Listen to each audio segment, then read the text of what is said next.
ప్రభువునందు అత్యంత ప్రియులైనటువంటి మా ప్రియ సహోదరులందరికీ ప్రభునామమున మీకు మా యొక్క శుభాభివందనాలు తెలియజేస్తున్నాం. ఈ దినము మన యొక్క వాక్య పరిచర్య ప్రసంగి గ్రంథము 7వ అధ్యాయము 8వ వచనం, కార్యారంభం కంటే కార్యాంతము మేలు అనేటువంటి భాగాన్ని అనుసరించి ఒక్కొక్కరి యొక్క ఆరంభము అంతం, దీన్ని ఉద్దేశించి దేవుని బిడ్డలముగా మనం కూడా ఆరంభము అంతము మనము ఎట్లా అనేది విషయంలో మన పరిశుద్ధ గ్రంథం బైబిల్లో నుండి ఒకరి గురించి మీ గ్రహింపులు తీసుకొని రావాలని తలుస్తున్నాం. ఎవరు అనంటే, ఈ దినమున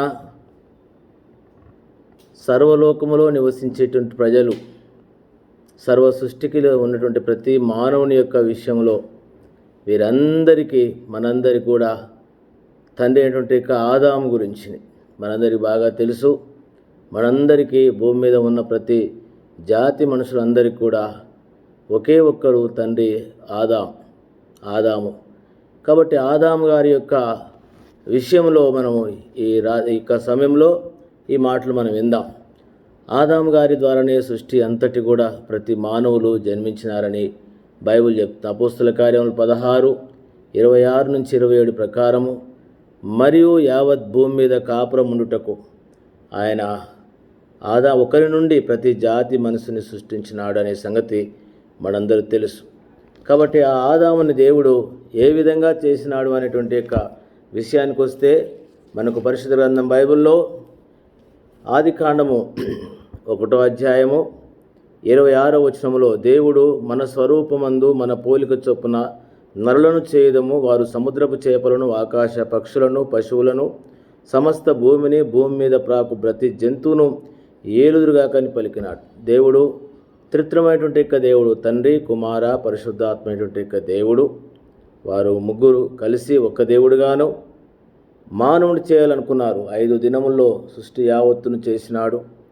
6వ రోజు ఈ భూమి మీద మానవుని చేయాలనుకున్నాడు. చాలాసార్లు మానవుని చేయదమని అనుకున్నందుకు దేవుళ్ళు ముగ్గురా, ఒక్కరా, ఇద్దరా అనే డౌట్ కూడా ఉండవచ్చు.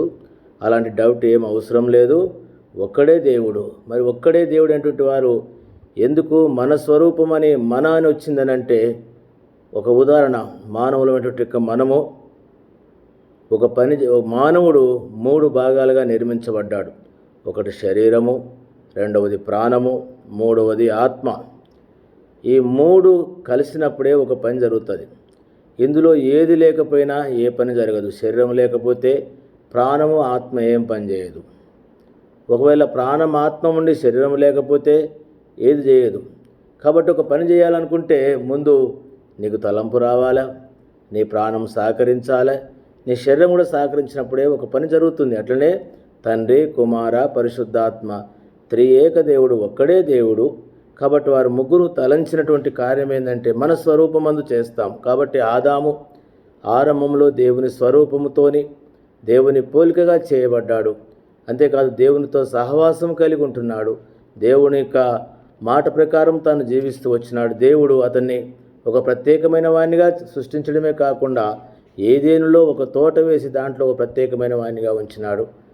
అంతటిని ఏలేవానిగా, తోటను కాపాడేవానిగా, ఒక మంచి స్వయంభవుడిగా, తనకు తానే స్వయంభవుడిగా చేసినాడు. ఒక రోబో మనిషిలాగా లేక చేయలేదు. తనకు మంచి చెడందో, తను ఏం చేయాలనో ఏం చేయకూడదో అన్నీ తనకు మంచి స్వాతంత్రం ఇచ్చినటువంటి వారుగా ఉంటున్నాడు. అంతేకాకుండా తనకు భూమి మీద ఉండే పండ్లన్నీ కూడా తినవచ్చు, తోటలో ఉన్న పండ్లన్నీ తినవచ్చు, కానీ మంచి చెడులను తెలివినిచ్చే పండు తినకూడదు. అయితే తినుదినమున నీవు నిత్యంగా చస్తావని చెప్పినాడు. తిరిగి ఆ మాటను విన్నటువంటి ఆదామవ్వలు సర్పం చేత మోసపుచ్చబడి పండు తిన్న కారణాన్ని బట్టి వారు పాపాత్ములై దేవుని నుంచి దూరం అయిపోయినారు. ఆరంభము ఎంతో చక్కగా ప్రారంభించబడింది. తన స్వరూపము, తన పోలిక చొప్పున తన మహిమార్థంగా జీవించవలసిన ఆదాము అవ్వలు దేవునికి దూరం అయిపోయి ఎంతో దుఃఖభరితంగా, ఈరోజు పాపభరితంగా ఈ యొక్క భయంకరంటిక ఈ యొక్క నెమ్మది లేని స్థితికి దిగజారిపోయిన స్థితి. అంతేకాదు తిరిగి వారికి క్షమాపణ కూడా రాలేదు. ఒకవేళ క్షమాపణ కూడా తను అడగలేదు. ఎంతసేపు చెప్పినా సాకులు చెప్పినాడు తప్ప క్షమాపణ అడగలే. అదే తన కుమారుడు అంటే కయీను విషయానికి వస్తే 4వ అధ్యాయంలో 13వ వచనంలో, అందుకు కయీను, నా దోష శిక్ష నేను భరింపలేనంత గొప్పది.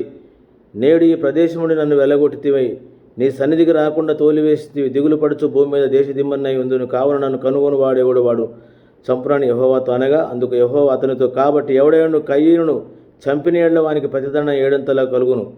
మరియు ఎవడైనా కయీను కనుగొని అతన్ని చంపక ఉండునట్లు యెహోవా అతన్ని గుర్తు వేసినట్టు. ఇంత భయంకరమైన కయీను తన యొక్క తమ్ముని చంపినాడు. ఇటువంటి కయీను క్షమాపణ అడిగితే దేవుడు క్షమించినాడు, కానీ ఆదామునకు ఇవ్వలేదు, అడగలేదు. కాబట్టి ప్రియమైన సహోదరి సహోదరులారా, ఈ వర్తమానం వింటున్నటువంటి మీ అందరికీ చెప్పేటువంటి మాట ఏంటంటే, కార్య ఆరంభం చక్కగా ప్రారంభించవచ్చు ఆదాము వల్లాగా.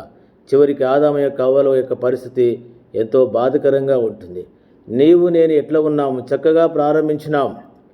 మన సహవాసం విషయం కూడా అంతే, ఎంతో చక్కగా ప్రారంభించినాం. ఎంతో ఆత్మీయంగా దేవుని సన్నిధిలో జీవించడానికి తిరిగి సర్పం చేత మోసపరిచినట్టు ఆదాము అవ్వల్లాగా మనం కూడా ఈరోజుంటే పరిస్థితులను బట్టి, సైతాను కార్యాలను బట్టి నెమ్మది లేకుండా, దేవునికి దూరంగా, దేవునికి విరోధంగా, దేవుని యొక్క ప్రజల పక్షంగా మన జీవించకుండా ఎంతో దేవునికి విరోధంగా జీవిస్తున్నాం. కారణం ఏంటంటే తన స్వరూపము తన పోలిక చొప్పున, దేవుని యొక్క స్వరూపము దేవుని పోలికను పోగొట్టుకున్నాం.